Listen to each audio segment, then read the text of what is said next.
यशोदा आ जाएगो। आपके जैसा बड़ा ना है कि रास्ता ढूंढते हुए अपने आप घर लौट आएगो। बस 6 महीने का बालक है, अबोध है। हे नारायण, क्षमा करना, अपने पति देव से ऊंची स्वर में बात कर ली मैंने।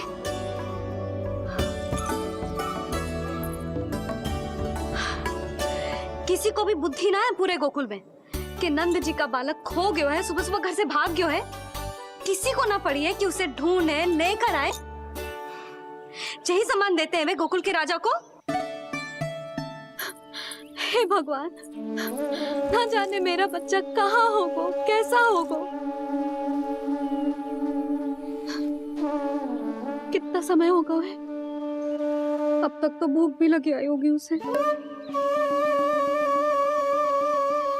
आप क्यों रुक गए? आप खाओ। हाँ हाँ, आप खाओ, आनंद से खाओ। आपको तो कुछ चिंता ही ना है। माँ ही तड़पती है अपनी संतान के लिए।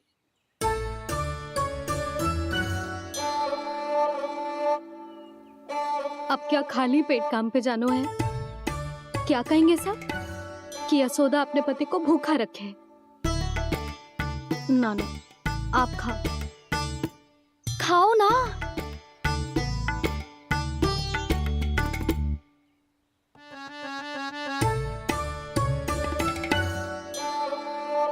गुड़ के लड्डू कितने पसंद है उसे, कब से बना के रखे हैं। यशोदा, तुम स्वयं क्यों नहीं जाकर ढूंढती उसे? लड्डू भी खिला दियो और घर वापस भी ले आएंगे। जाओ, शीघ्र जाओ।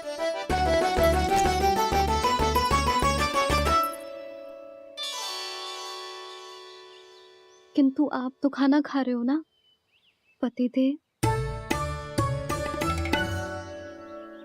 वही तो, मैं खाना खा रहा हूं, परंतु वो भूखा है। तुम जाओ। वो तो भूखा है।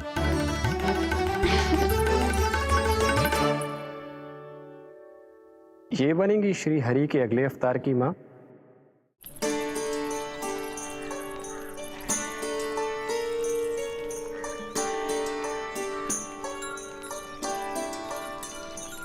मेरे बच्चे को देखो है ना। काकी, मेरे बच्चे को देखो है। नहीं नहीं,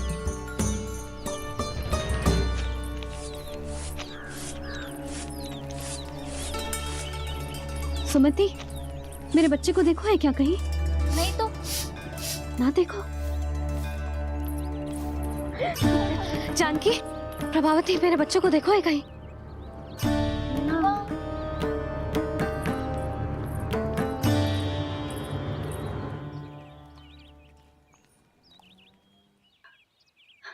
कहाँ है तू?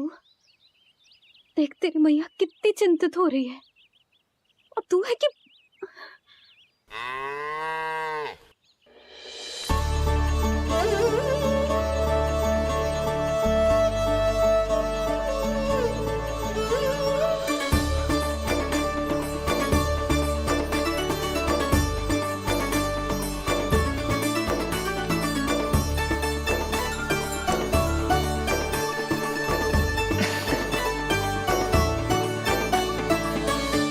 हाँ, अभी तक मैया यशोदा का लाडला यही है, 6 माह का बछड़ा। इसी पर ये अपनी सारी ममता न्योछावर करती हैं। तू फिर भाग गो। प्रतिदिन का काम हो गो है तेरा। मैंने कही थी ना, मेरे बिना, अपनी मैया के बिना कहीं ना जानो है। ये संसार कितना भयानक है, कुछ मालूम है तुझे? दुष्ट भरे पड़े चारों ओर। वाह, दुनिया की अनोखी मैया और उसका अनोखा बालक, जो कि बालक है ही ना, गाय का बछड़ा है।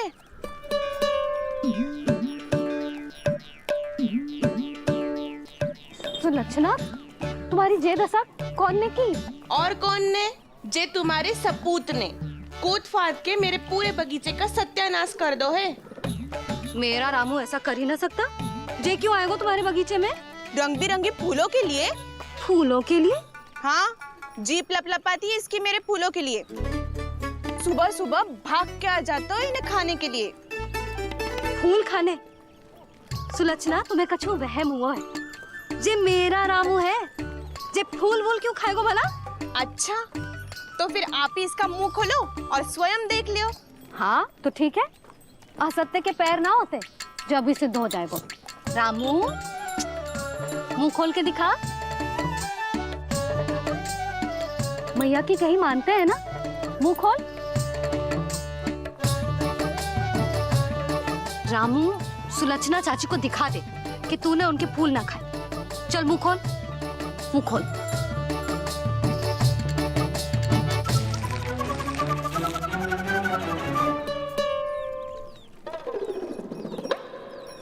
हाँ हाँ, देख लो, इसने कछु ना खाया है। हाँ, हम चल रहे हैं। अरे पर मुझे भी तो देख लेने दो। सुलक्षणा, मैं नंद देव की पत्नी हूँ। तुम्हें क्या लगता है मैं असत्य बोलूंगी? ना ना जशोदा जी, लेकिन आप तो सिद्ध करने वाली थी ना। हाँ? हो तो गए हो सिद्ध। चल रामू, देर हो रही। अरे अरे, वैसे रामू, ये बहुत बुरी बात है। नंद जी का बालक चोरी कर दो। छी, जो अपनी वस्तु ना है उसे छूते भी ना है। समझ आई? जे करूंगी, सुलक्षणा के यहाँ भरी टोकरी बेसन के लड्डू भिजवा दूंगी। प्रसन्न हो जाएगी। ये तो बड़ी चतुर है प्रभु। हाँ प्रभु, और जीवट भी है इनमें। बस यही देखा आप सबने? क्या आपने एक मां की चिंता नहीं देखी?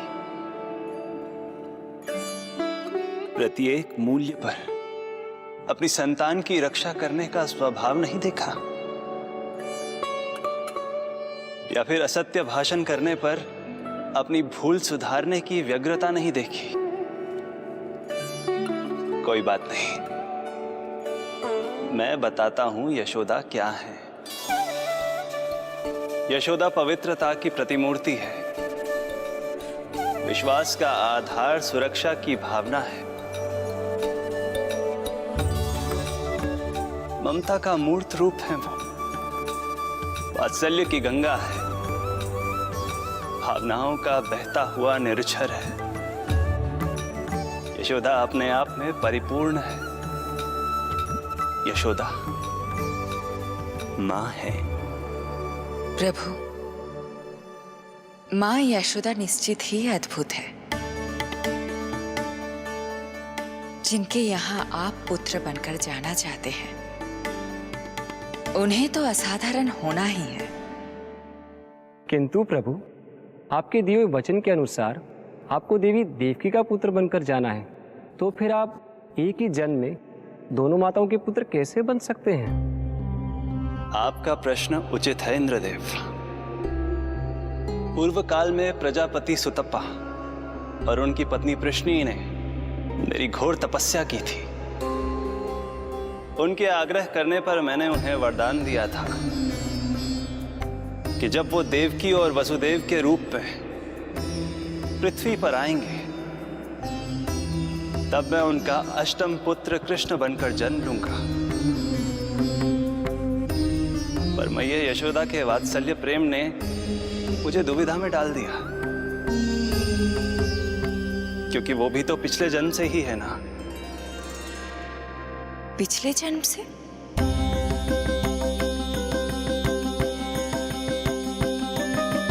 पिछले जन्म में मैया यशोदा 8 वसुओं में से एक श्री द्रोण की पत्नी धरा थी।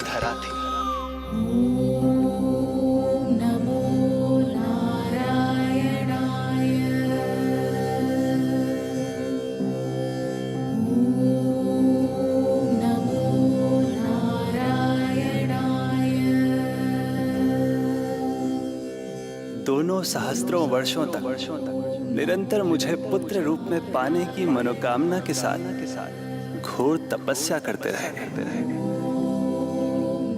अपने तप में वो दोनों इतने लीन थे कि प्रकृति की कोई भी शक्ति उनका ध्यान भंग नहीं कर पाई।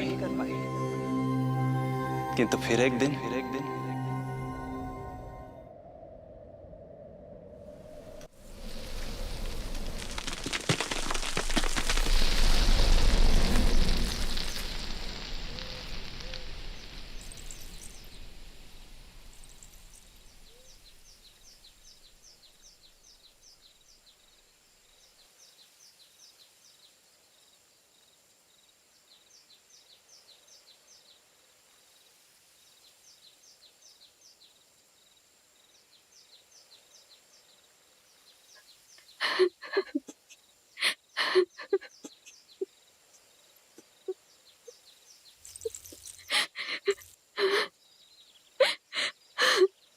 हमारे भक्ति में ऐसी क्या कमी रह गई प्रभु कि अभी तक आपके दर्शन का सौभाग्य नहीं मिला।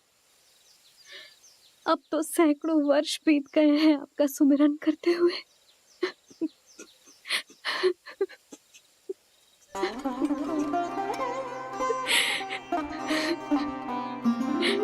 साचा सुमिरन सबसे हरि का, साचा है हरि नाम। साचा सुमिरन सबसे हरि का, साचा है हरि नाम। जिनकी कृपा से बन जाते हैं सबके बिगड़े काम, सबके बिगड़े काम। साचा सुमिरन सबसे हरि का, साचा है हरि नाम। आतुर है आंचल का उपवन, सुनने को पैजनियां छुन छुन। मधुर मधुर तुतलाती बोली, खेले संग संग आँख में चोली। मेरे मुख पे भी दे दो प्रभु ममता भरी मुस्कान। साचा सुमिरन सबसे हरि का, साचा है हरि नाम। भक्त बिना भगवान है जैसे, माता बिन संतान के वैसे। हरि बिन मेरा जीवन सूना, भगवन लाज मेरी रख लो ना। भगवन लाज मेरी रख लो ना।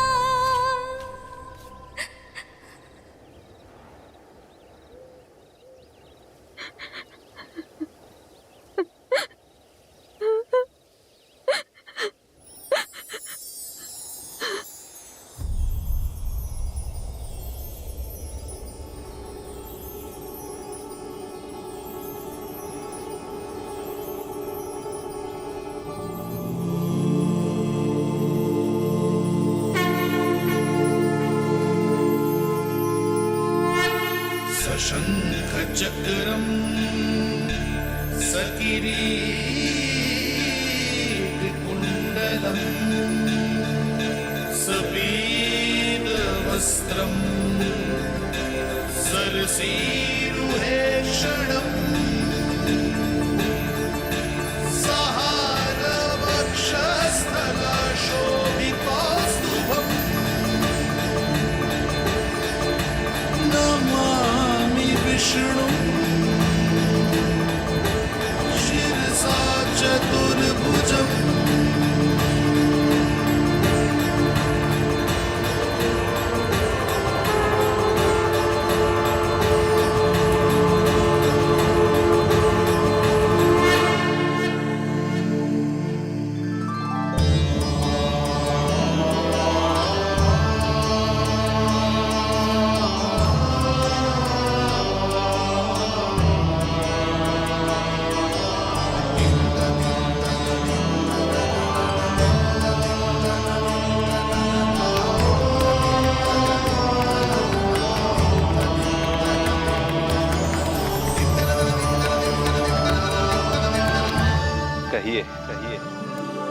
वरदान पाना चाहते हैं आप?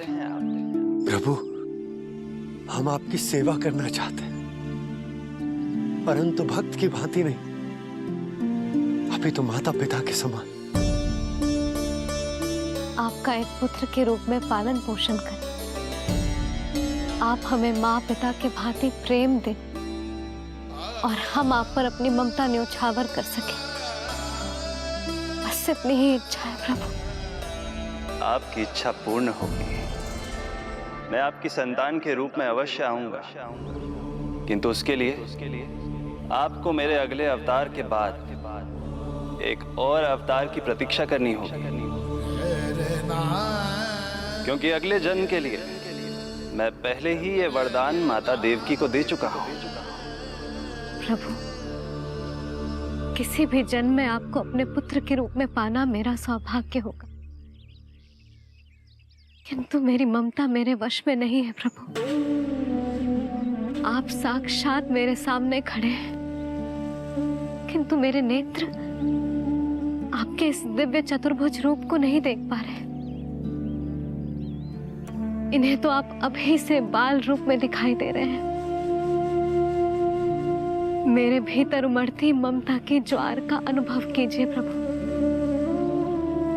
केवल कल्पना मात्र से मेरा वक्ष स्थल दूध से भराया है। ये गोद तरसने लगी है, मन अभी से लोरिया गाने लगा है।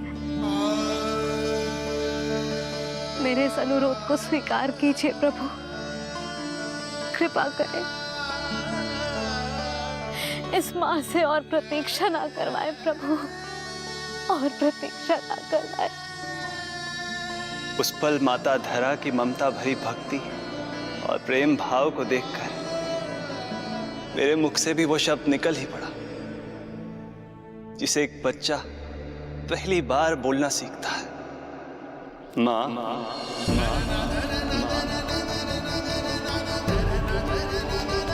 अब ये प्रतीक्षा केवल आपकी ही नहीं, मेरी भी होगी, मेरी भी होगी। मैं भी तरसूंगा आपका पुत्र बनने के लिए, इस समय मैं विवश हूँ, किंतु मैं आपको वचन देता हूँ, मैं आपकी संतान बनकर अवश्य आऊंगा, अवश्य आऊंगा। प्रभु,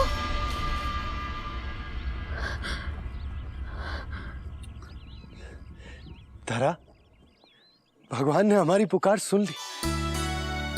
वरदान तो सभी भक्तों को मिलता है, परंतु हमें तो हरि का वचन मिला है। वो आएंगे, अवश्य आएंगे। अब हमें केवल उस शुभ दिन की प्रतीक्षा करनी है। अब और प्रतीक्षा नहीं होगी मुझसे।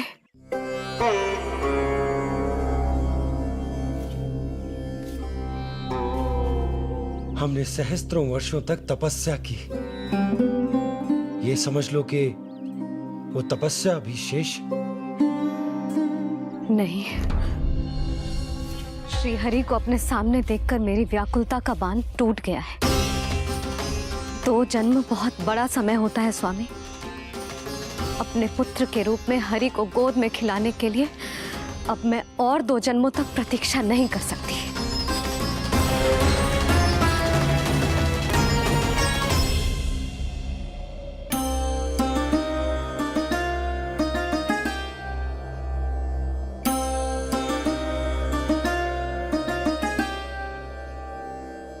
व्यर्थ हरि बिन जग ये सारा, व्यर्थ हरि बिन जीवन धारा। पूजन वंदन व्यर्थ हरि बिन, व्यर्थ धरार जीवन धारा। वरुण देव विनती सुन लीजिए, तन मेरा निर्जल कर दीजिए। हरि के बिन सारा जल तन का, सागर सा हो गया है खारा। प्रभु, माता धरा की तपस्या का तेज अत्याधिक है। प्रकृति के पंच तत्व, पांचों महाभूत इनकी पुकार सुनने के लिए विवश है।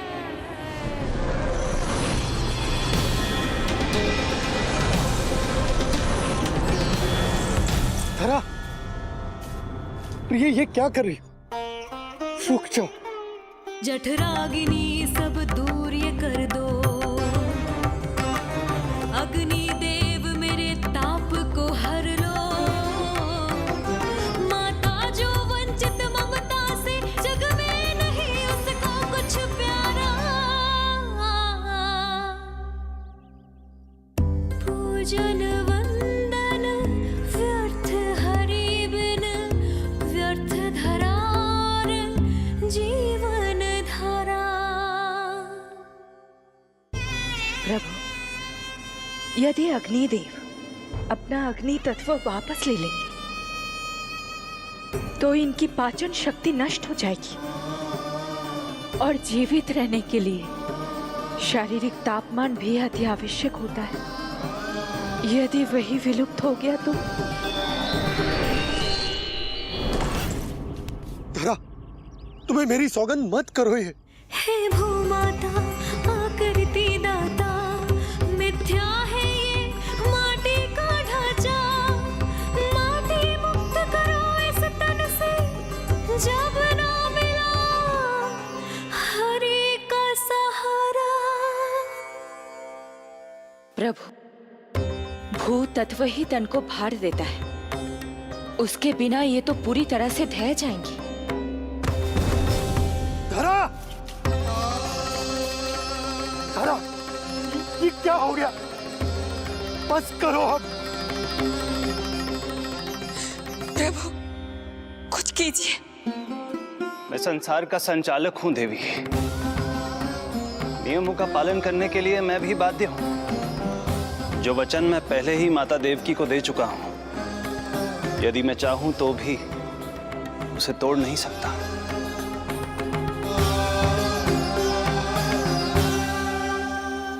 सुख लो आयु सब इस तन की, आस है जो ना शेष है मन की। वायु देव कृपा करो अब ये, रोक दो इन श्वासों की धारा।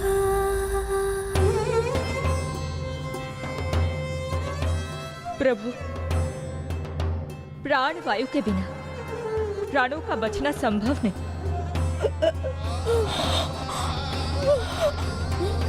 धरा, धरा, धरा, धरा, बस करो अब। क्या तुम अपनी सुध-बुध खो चुकी हो? तुम्हारे प्राणों में मेरे भी प्राण बसते हैं प्रिय। रुक जाओ। हे आकाश देव, तुमको मेरा अंतिम प्रणाम। अंतरात्मा लीन करो मेरी, लेके श्री हरि का नाम।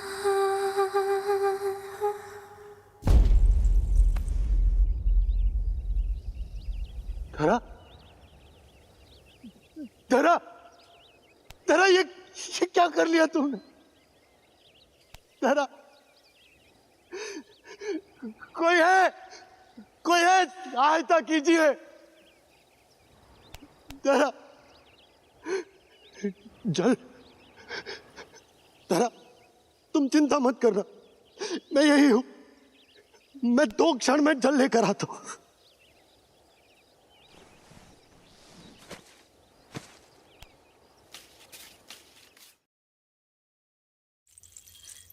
प्रभु, आप नियमों से तो अवश्य बंधे हैं, परंतु आप लीलाओं के स्वामी हैं।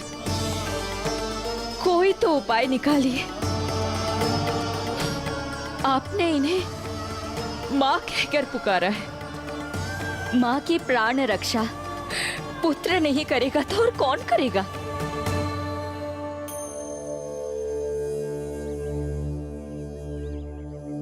प्रेम ना जिसकी सीमा कोई, ना कोई आया माँ की ममता के आगे। विवश हुए भगवान, विवश हुए भगवान।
प्रभु नहीं, पुत्र कहो मां।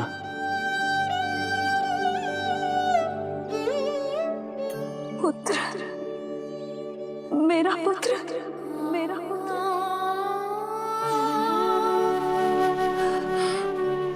आज जैसे आपने मुझे अपनी गोद में लिटा रखा है,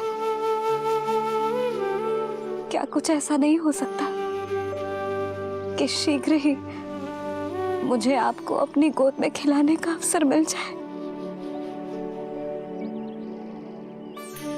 आज तो मैं केवल मूर्छित हुई हूं,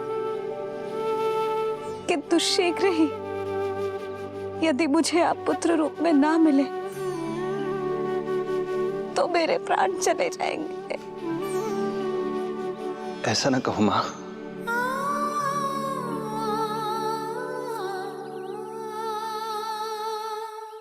माता देवकी को मैं पहले ही वचन दे चुका हूं, इसलिए विधि के विधान के अनुसार मुझे उन्हीं का पुत्र बनकर जन्म लेना होगा। किंतु आपकी आतुरता का अनुभव करने के बाद अब मैं भी आपका स्नेह पाने से स्वयं को और वंचित नहीं रख सकता। आप आपने वरदान मांगा था कि आप पुत्र की भांति मेरा पालन पोषण करना चाहती हैं। इसलिए यदि आप उचित समझे तो आप अगले जन्म में ही अपनी इच्छा पूर्ण कर सकती हैं। जिस आयु में संतान को अपनी मां की ममता के आंचल की आवश्यकता सबसे अधिक होती है, उस आयु में अर्थात अपने जन्म के प्रथम दिन से 10 वर्षों तक मैं आपके साथ रहूंगा। किंतु फिर मुझे अपनी जन्म देने वाली मां माता देवकी के पास लौटना होगा। ऐसा करने से मैं उन्हें दिया वचन भी निभा पाऊंगा और आपकी ममता का सौभाग्य भी प्राप्त कर पाऊंगा। यदि आपको स्वीकार हो तो। स्वीकार है प्रभु, सहर्ष स्वीकार है। एक माँ और पुत्र का नाता केवल उसके कोख से जन्म लेने से ही नहीं बनता, ये नाता तो ममता से बनता है। और मैं अपनी ममता आप पर न्यौछावर करने के लिए आतुर हूं। यशोमती मैया के नंद लाला, यशोमती मैया के नंद लाला, यशोमती मैया के नंद लाला, यशोमती मैया के नंद लाला। तो इस प्रकार परमपिता परमेश्वर श्री हरि विष्णु एक ही जन्म में दो माताओं का पुत्र बनने के लिए उत्साहित भी थे और भावुक भी। किंतु जगत माता श्री लक्ष्मी और अन्य सभी देवगण ये जानना चाहते थे कि श्री हरि ये अभूतपूर्व कार्य कैसे करेंगे। भगवान बोले, ये सब संभव होगा उसके कारण जो मेरे अगले जन्म की कथा का मुख्य पात्र है, कंस।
जब जीवन पर संकट हो तो अभिमान अर्थहीन होता है।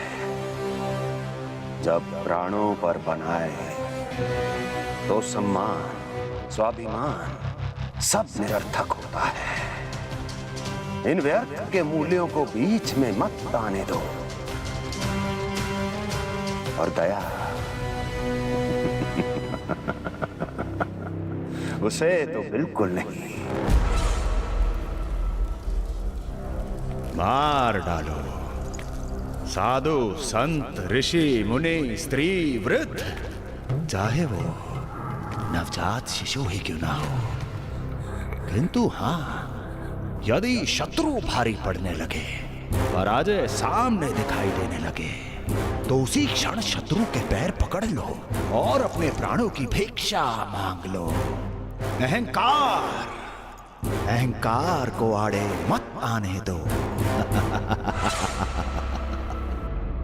अग्निः शेषम ऋणः शेषम शत्रुः शेषम तथैव च पुनः पुनः प्रवर्धेत तस्मात् शेषम न कार्येत। अर्थात अग्नि की एक भी चिंगारी, ऋण की एक भी मुद्रा और शत्रु की एक भी संतान यदि शेष रह जाए तो शीघ्र ही विकराल रूप धारण कर सकती है। इन सब का समूल नाश ही एकमात्र उपाय है अपनी सुरक्षा का। इसलिए कहता हूं, साम दाम दंड भेद कोई भी युक्ति क्यों ना लगानी पड़े, शत्रु के प्राणों का हरण ही परम उद्देश्य होना चाहिए। छोड़ो मत, फिर चाहे वो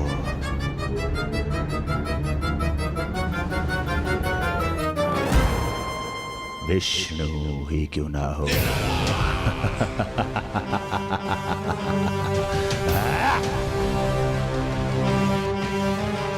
यही थी कंस की दिनचर्या।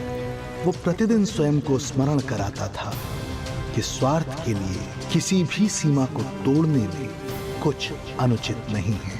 तभी तो राजगद्दी प्राप्त करने के लिए उसने अपने पिता महाराज उग्रसेन को भी नहीं छोड़ा था। पिताजी,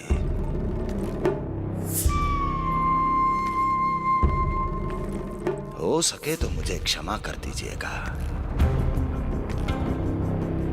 कल्पना भी नहीं की थी कि मैं आपके साथ ऐसा व्यवहार करूंगा। आपको प्रतीत हो रहा होगा कि मैं क्रूर हूं, स्वार्थ में अंधा हो गया हूं, किंतु मैं विवश हूं।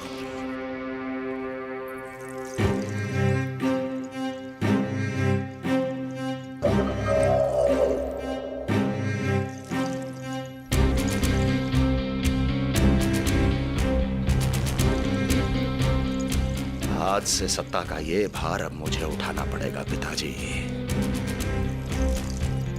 क्योंकि आप तो अत्यंत दयावान हैं। अपनी आवश्यकता से अधिक प्रेम आपको अपनी प्रजा से है, किंतु मैं ऐसा नहीं।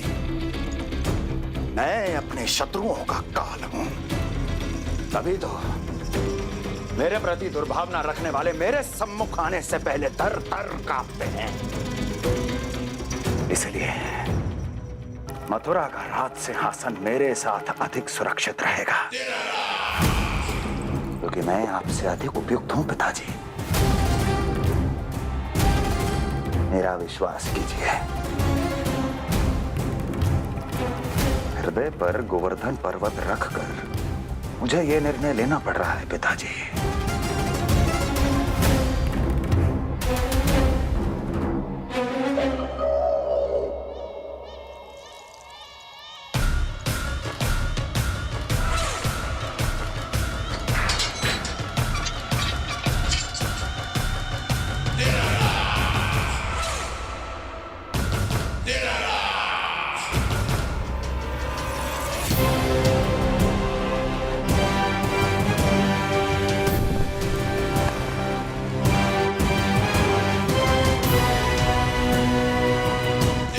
चाबी यमुना में फेंक देना।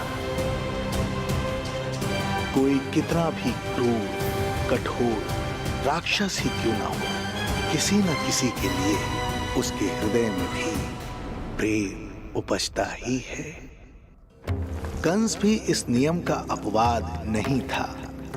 इस संसार में एक जीवात्मा ऐसी भी थी जिसे वो स्वयं से भी अधिक स्नेह करता था, और वो थी उसकी लाडली बहन देवकी।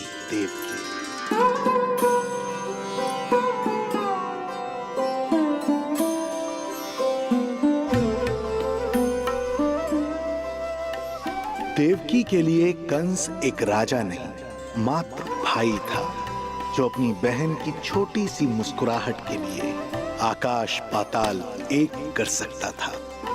अत्यंत धूमधाम से उसने अपनी देवकी का विवाह यादवराज वसुदेव के साथ संपन्न करवाया।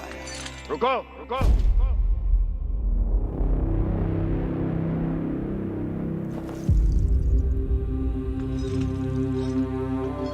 ये आप क्या कर रहे हैं? आप मथुरा नरेश हैं? नहीं कुंवर जी, आज मैं मात्र वो भाई हूं जो अपनी प्रिय बहन के साथ बस कुछ क्षण और व्यतीत करना चाहता है। कंस के हृदय में देवकी के लिए उमड़ता प्रेम का सागर तब अचानक सूख गया जब उसने ये आकाशवाणी सुनी। महापापी अत्याचारी कंस,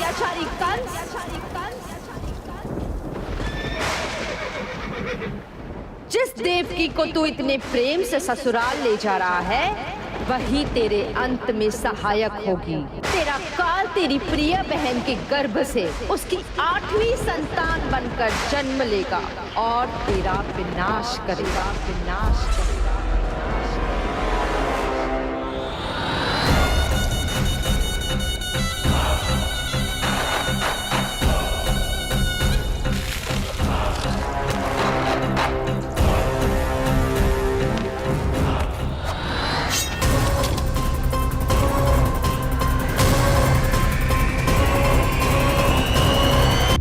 कौन है आप?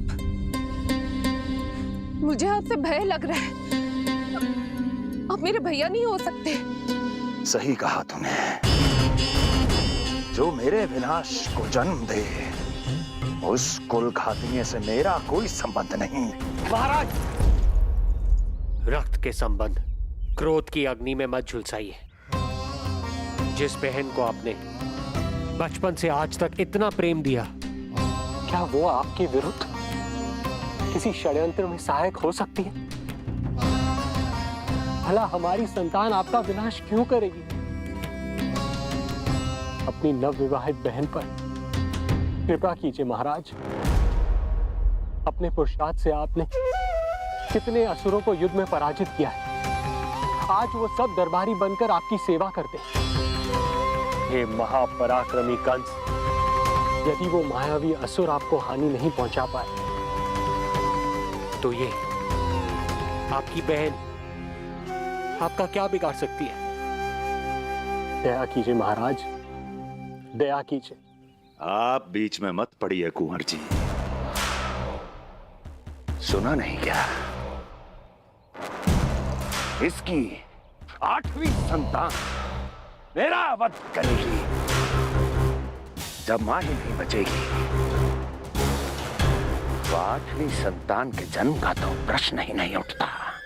यदि ऐसा है तो आप मुझे मार दीजिए। जब मैं ही जीवित नहीं रहूंगा तो देवकी की संतान होने की संभावना ही समाप्त हो जाएगी। अपने बहनोई की हत्या का पाप मैं नहीं कर सकता। और बहन की हत्या का पाप कर सकते हैं?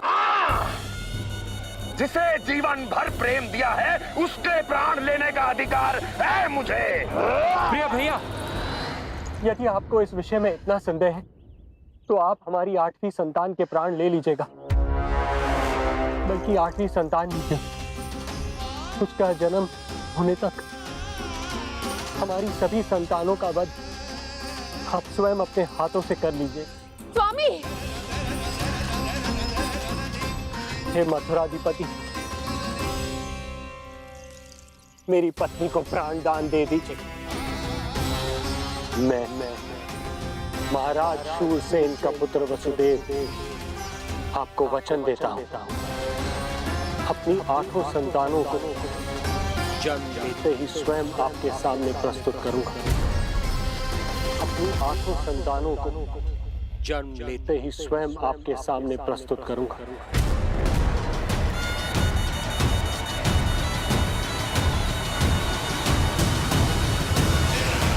बधाई हो कुंवर जी, अपनी पत्नी के प्राण बचाने में आप सफल हुए। किंतु आपकी संतानें इतनी भाग्यशाली नहीं होंगी। वचन स्मरण रहे।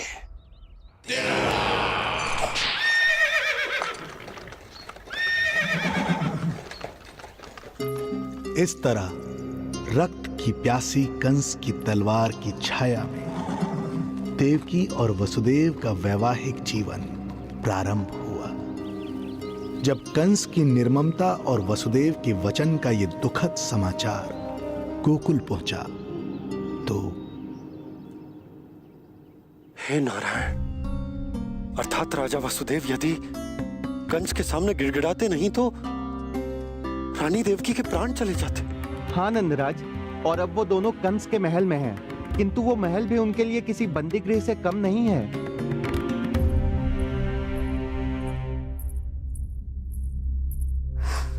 एक भाई अपनी बहन के साथ ऐसा करने की सोच भी कैसे सकता है?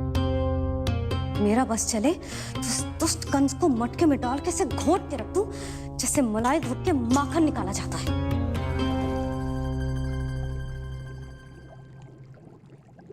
ना, माखन ना, जे कंस तो कीड़ा है, इसे तो पटक पटक के ऐसे मारना चाहिए जैसे कीड़ा निकालने के लिए धान के गट्ठर को पटका जाता है।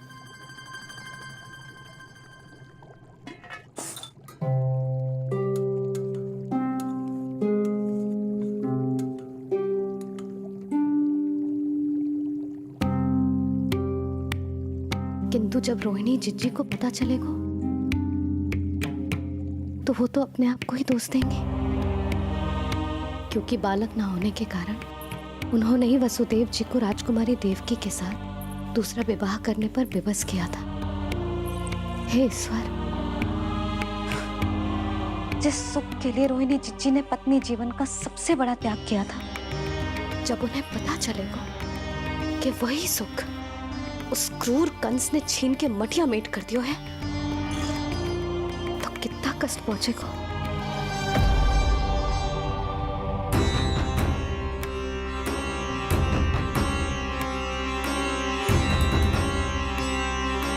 रोहिणी जीजी,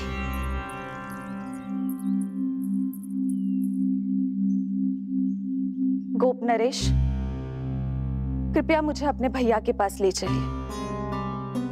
संकट के समय मुझे उनके साथ होना चाहिए। किंतु भाभी, पता चलो है वसुदेव भैया और देवकी भाभी कंस के महल में कड़े पहरे में रखे गए। पति पत्नी एक दूसरे का संबल होते हैं। कंस का पहरा कितना भी कष्टदायक क्यों ना हो, इस समय उन्हें और बहन देवकी को मेरी आवश्यकता है।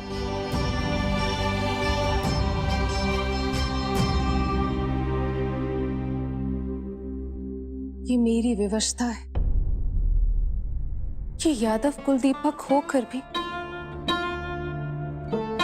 आपको इस महल में बंदियों की तरह रहना पड़ रहा है, और मैं कुछ कर भी नहीं पा रही। काश आपने मुझसे विवाह ही ना किया होता। तो क्या मैं अपने भाग्य से भाग पाता देवकी? पूर्व जन्म के कर्मों के फल स्वरूप जो हमारी नियति में लिखा है वो तो हमें भोगना ही है। श्री हरि क्या करते हैं, कब और क्यों करते हैं, ये दुख हमारे जीवन में किस उद्देश्य से आए हैं, इन रहस्यों का पता लगा पाना हम मानवों के लिए संभव नहीं है देवकी।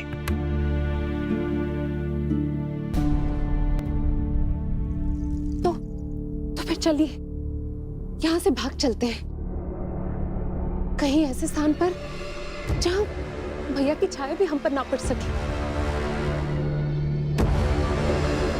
नहीं प्रिय, कंस के गुप्तचरों की दृष्टि हम पर अवश्य होगी, और मैं ऐसा कोई कार्य नहीं कर सकता जिससे तुम्हारे जीवन पर कोई संकट आए। और मैंने उन्हें अपनी सभी संतानों को सौंपने का वचन भी दिया है। अपना वचन मेरे लिए प्राणों से भी अधिक महत्वपूर्ण है देवकी।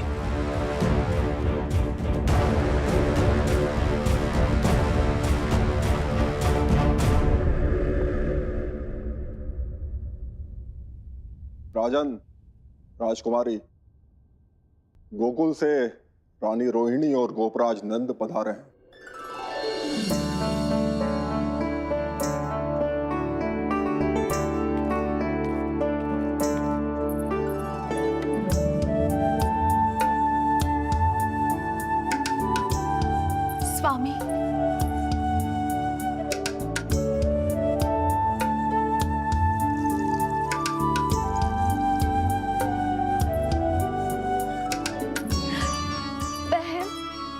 दी।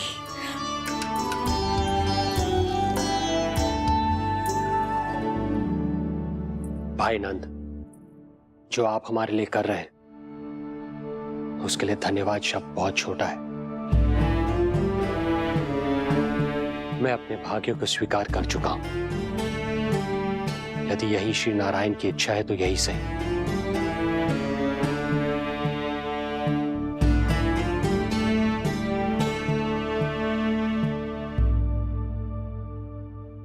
भाई नंद, इस समय मथुरा का वातावरण अनुकूल नहीं है, आपको जाना चाहिए। यशोदा भाभी भी चिंतित हो रही होंगी, उनसे कहिएगा हम यहां सुरक्षित हैं अभी तक।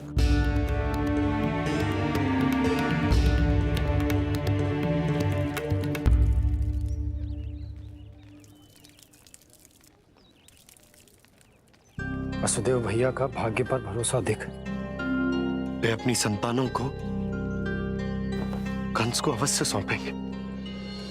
हे ईश्वर, इतना कठोर वचन, जब इसे निभाने का कठिन समय आएगा तो कैसा अनुभव करेंगे वे? उनका हृदय तो चकनाचूर हो जाएगा।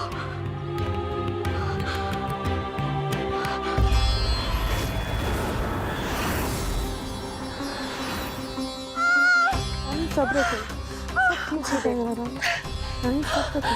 देवकी, मैं महाराज शूरसेन का पुत्र वसुदेव आपको वचन देता हूं, अपनी 8 संतानों को जन्म देते ही स्वयं आपके सामने प्रस्तुत करूंगा।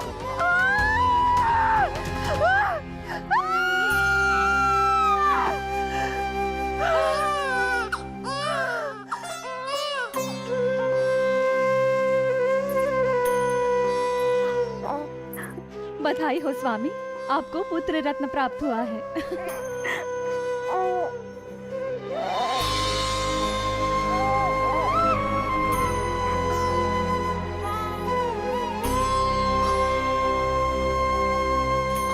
महाराज को पता चला तो क्या होगा?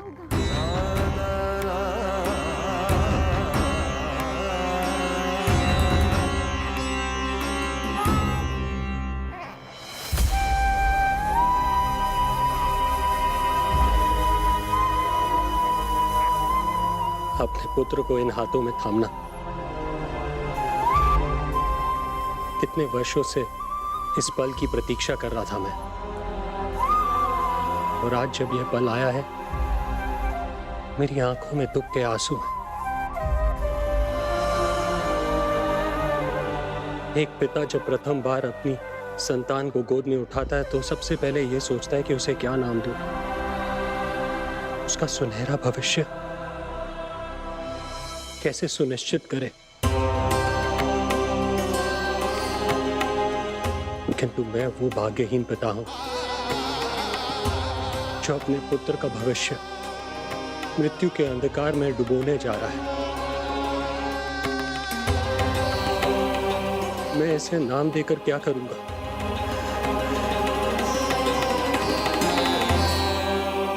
क्या आपके वचन का महत्व आपके पुत्र के प्राणों से अधिक है स्वामी?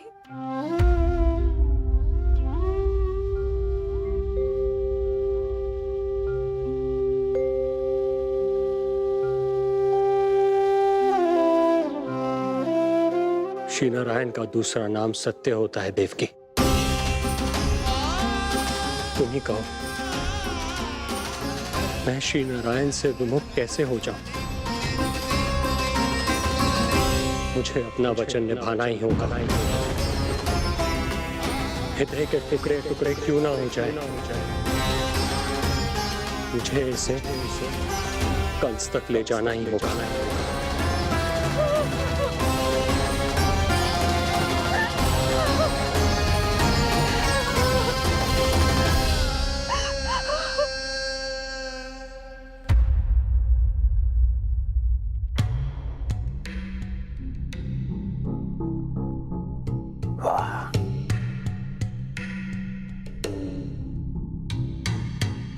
इतना स्वादिष्ट भोजन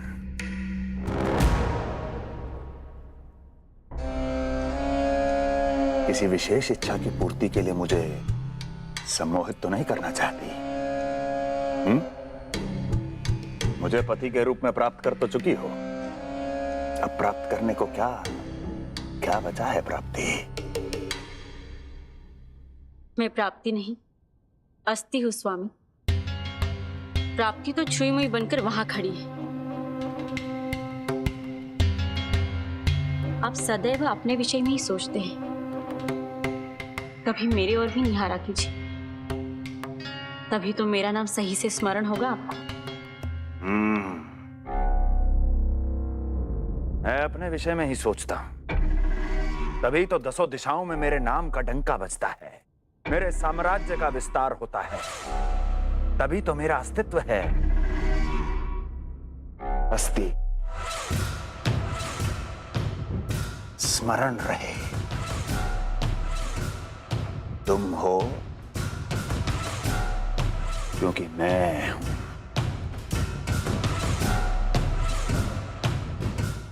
वन में यदि सिंह न हो तो उसके आश्रिति पर गीदड़ भी आक्रमण कर देते हैं।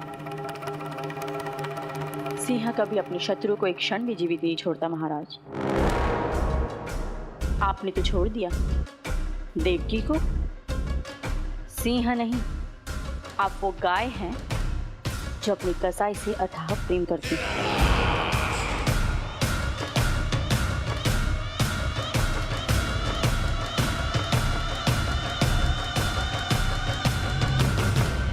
सभी संतानों को जन्म लेते ही मेरे पास लेकर आएगा, ये वचन दिया है वसुदेव ने मुझे। तो फिर आया क्यों नहीं महाराज? प्रथम शिशु का जन्म तो हो चुका है।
कुल के यादव